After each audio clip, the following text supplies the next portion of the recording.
Perkenalkan, saya Ganda Silalahi. Saya Priska Opani Purba. Selamat berjumpa kembali untuk siswa-siswi kelas 8 dan kelas 9. Dan untuk kelas 7, kami ucapkan selamat bergabung di SMP Cinta Budaya Congwei.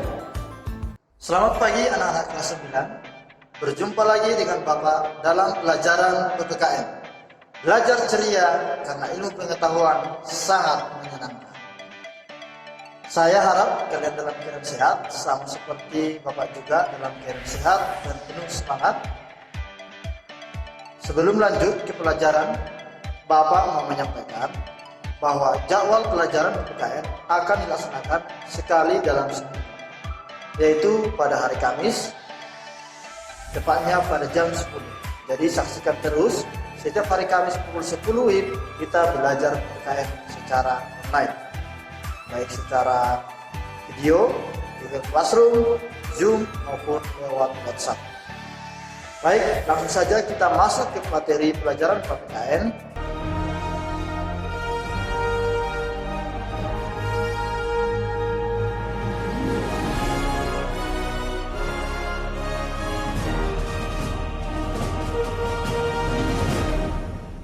Silakan buka buku cetak PPKN bab 1 halaman 3. Dinamika perwujudan Pancasila sebagai dasar negara. Pancasila sebagai dasar negara telah diresmikan sejak tanggal 18 Agustus 1945. Akan tetapi, penerapan Pancasila mendapat banyak tantangan dari berbagai pihak atau kelompok-kelompok yang tidak sepakat dengan nilai Pancasila. Banyak pihak yang menolak Pancasila sebagai dasar negara, baik dari dalam negeri maupun luar negeri. Selain itu, terdapat juga upaya-upaya pemberontakan terhadap negara kesatuan Republik Indonesia. Bahkan, ada usaha untuk mengganti Pancasila sebagai dasar negara. Adapun pemberontakan-pemberontakan yang terjadi dari masa ke masa adalah sebagai berikut. Yang pertama, di masa 1945 sampai 1950 atau di masa awal kemerdekaan sampai 1950. Ya. Pemberontakan yang pertama adalah pemberontakan PKI atau Partai Komunis Indonesia. Partai Komunis Indonesia ini melakukan pemberontakan pada tahun 1948 di Kota Madiun, Jawa Timur, yang dijadikan sebagai basis pemberontakan atau sarang, ya, tempat PKI berkumpul ataupun sebagai markas. Nah, tokoh yang memimpin PKI ini pada masa 1948 adalah Musso. Musso atau Paul Mussote bernama lengkap Musso Manowar atau Munawar Musso adalah seorang tokoh komunis Indonesia yang memimpin Partai Komunis Indonesia pada era 1920-an dan dilanjutkan pada pemberontakan Madiun 1948. Nah, pada tanggal 19 September 1948, Musso mendirikan negara Soviet Indonesia. Bentuk pemberontakan inilah si Musso ini bertujuan untuk merebut kekuasaan dan mengganti dasar negara kita menjadi dasar negara komunisme. Ya, mengganti Pancasila menjadi dasar negara yang menjadi komunisme. Pemerintah segera menumpas pemberontakan PKI ini karena tidak sesuai dengan nilai-nilai Pancasila. Dengan dukungan Tentara Rakyat Indonesia, pada tanggal 30 September 1948, Kota Madiun yang menjadi markas Partai Komunis Indonesia berhasil direbut kembali. Ya, karena sebelumnya Kota Madiun ini adalah sarang atau markas dari pemberontakan PKI. Musso yang menjadi pemimpin PKI ini pada masa itu tewas setelah dikepung oleh Tentara Republik Indonesia, yaitu pada tanggal 31 Oktober 1948 di tempatnya di Samandang, Ponorogo di Jawa Timur. Ya.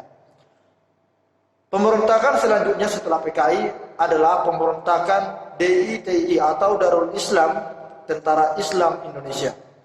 Ini berada di Jawa Barat dan juga Jawa Tengah. Nah, ceritanya adalah pemberontakan DITI ini atau Darul Islam, Tentara Islam Indonesia ini, dipimpin oleh seseorang yang bernama Kartosuwiryo. Pemberontakan ini bertujuan untuk mendirikan negara dengan dasar Islam.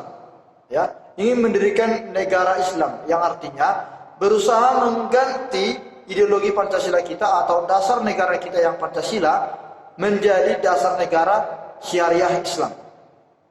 Padahal itu sangat bertentangan dengan nilai-nilai Pancasila kita, di mana di Indonesia menganut agama, ya, bukan hanya Islam, ada Islam, Kristen, Protestan, Katolik, Buddha, Hindu, dan juga Konghucu. Padahal saat itu, ya, Darul Islam atau Tentara Islam Indonesia ini ingin mengganti itu semua menjadi negara Islam Indonesia. Ya, jadi itu sangat tidak cocok dengan nilai-nilai Pancasila. Dan pada tanggal 7 Agustus 1949, Kartosoewirjo atau pemimpin dari DITI ini mendirikan, ya, memproklamasikan berdirinya negara Islam Indonesia. Ya, diproklamasikan setelah berdiri negara Islam Indonesia. Ya, dan tentara pendukungnya disebut Tentara Islam Indonesia. Jadi sehingga itulah singkatan dari DITI, ya. Nah, gerakan ini juga membawa pengaruh besar, ya, ke daerah-daerah Indonesia yang daerahnya mayoritas Islam. Sehingga pada tanggal 23 Agustus tahun 1949 ada satu kelompok lagi, yaitu kelompok Amir Fatah, memproklamasikan dirinya, ya, bergabung dengan Darul Islam ini. Ya, kelompok Amir Fatah ini berkedudukan di Jawa Tengah. Bentuk pemberontakan selanjutnya setelah Darul Islam atau Tentara Islam Indonesia adalah pemberontakan setelah negara Indonesia berubah menjadi Republik Indonesia Serikat atau negara yang terdiri dari negara-negara bagian. Nah, negara-negara bagian tersebut adalah negara Republik Indonesia, negara Pasundan, negara Sumatera Timur, negara Indonesia Timur, negara Jawa Timur, negara Madura, dan negara Sumatera Selatan. Itulah negara bagian yang ditentukan setelah KMB atau Konferensi Meja Bundar yang dilaksanakan di Den Haag, Belanda. Namun, masa RIS atau masa Republik Indonesia Serikat ini tidaklah berlangsung lama. Banyak dorongan dari masyarakat yang ingin kembali ke negara kesatuan Republik Indonesia atau ke negara semula, ya, ke bentuk semula, yaitu negara kesatuan. Tetapi sebagian lagi ada yang ingin memberontak supaya tetap menjadi negara bagian. Ya, salah satu pemberontak pada masa itu adalah pemberontakan APRA atau di singkatan dari APRA ini adalah Angkatan Perang Ratu Adil. Bentuk pemberontakannya yaitu ingin mempertahankan bentuk negara Pasundan atau, ya, bagian dari negara Republik Indonesia Serikat tadi, ya. Negara Pasundan di Indonesia ingin dipertahankan oleh APRA ini, ya, yang menjadi salah satu bagian dari negara Republik Indonesia Serikat hasil Konferensi Meja Bundar tadi. Nah, tokoh yang memimpin pemberontakan APRA ini adalah Raymond Westerling. Nah, Raymond Westerling inilah sekaligus pendiri dari APRA ini. Nah, sebagian prajurit APRA yang diajak untuk memberontak adalah mantan dari prajurit KNIL. KNIL ini adalah Koninklijke Nederlands Indisch Leger, atau dalam bahasa Indonesia Tentara Hindia Belanda. Ya. APRA ini melakukan pemberontakannya pada tanggal 23 Januari 1950 dan berhasil menguasai sebagian kota Bandung. Ya, jadi APRA ini juga sangat kuat karena tentaranya juga mantan tentara dari Tentara Hindia Belanda. Tetapi berkat dukungan rakyat dan juga operasi militer yang dilaksanakan oleh pemerintah pusat, ya, atau bersama dengan APRIS ini adalah Angkatan Perang Republik Indonesia Serikat. Nah, mereka berhasil menumpas pemberontakan dari APRA ini. Sehingga pemberontakan APRA ini berhenti setelah APRIS datang untuk menumpas pertahanan dari pasukan Raymond Westerling ini. Nah, selanjutnya adalah pemberontakan Andiazis. Nah, ada lagi pemberontakan Andiazis. Andiazis ini adalah tokoh yang memimpin pemberontakan untuk mempertahankan salah satu negara bagian juga, ya, yaitu negara Indonesia Timur.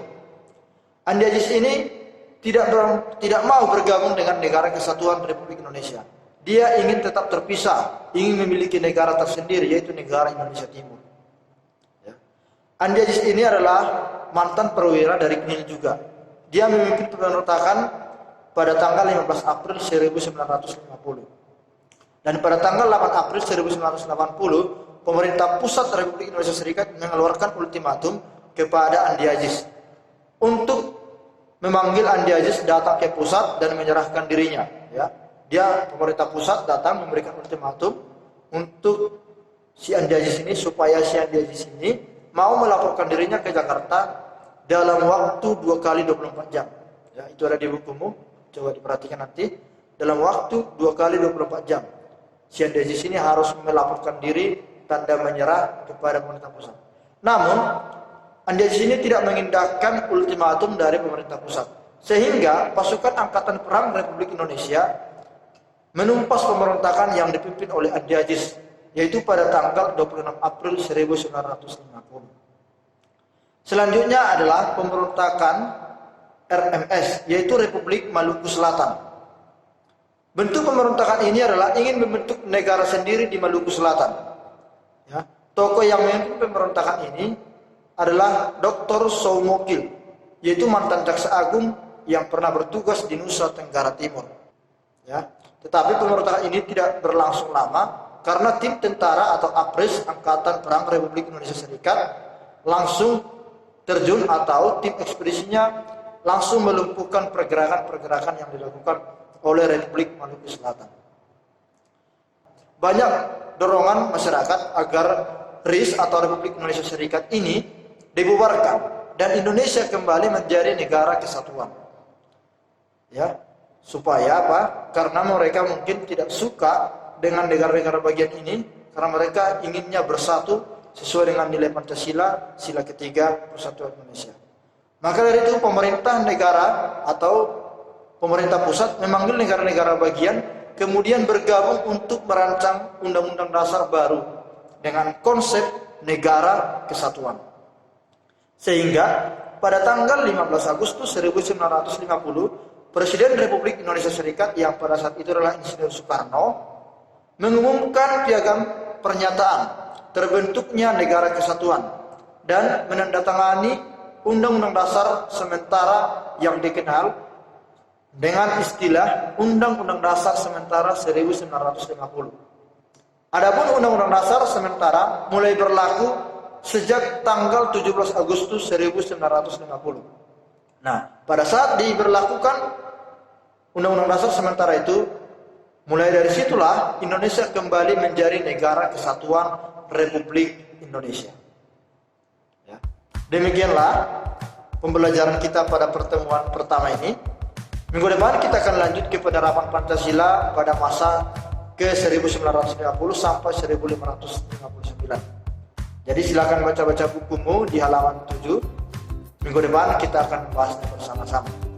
Dan apabila anak-anak sekalian ingin bertanya atau belum jelas dari penjelasan Bapak ini, karena mungkin penjelasan Bapak terlalu cepat, bisa ditanyakan ke WhatsApp Bapak, di chat secara langsung pun boleh, dan di chat ke grup kelas kita atau ke grup kelas masing-masing juga boleh. Nanti akan Bapak jawab di sana. Tetapi apabila jawaban Bapak lumayan agak lama, berarti banyak yang bertanya, ya. Sabarlah menunggu supaya pertanyaan akan saya jawab. Ya, kirim pertanyaan ke bawah ini atau silahkan komentar.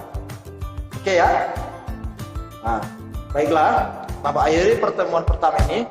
Tetap semangat, jaga kesehatan, sampaikan salam Bapak kepada orang tua kalian, dan sampai jumpa minggu depan. Ingat, hari Kamis jam 10.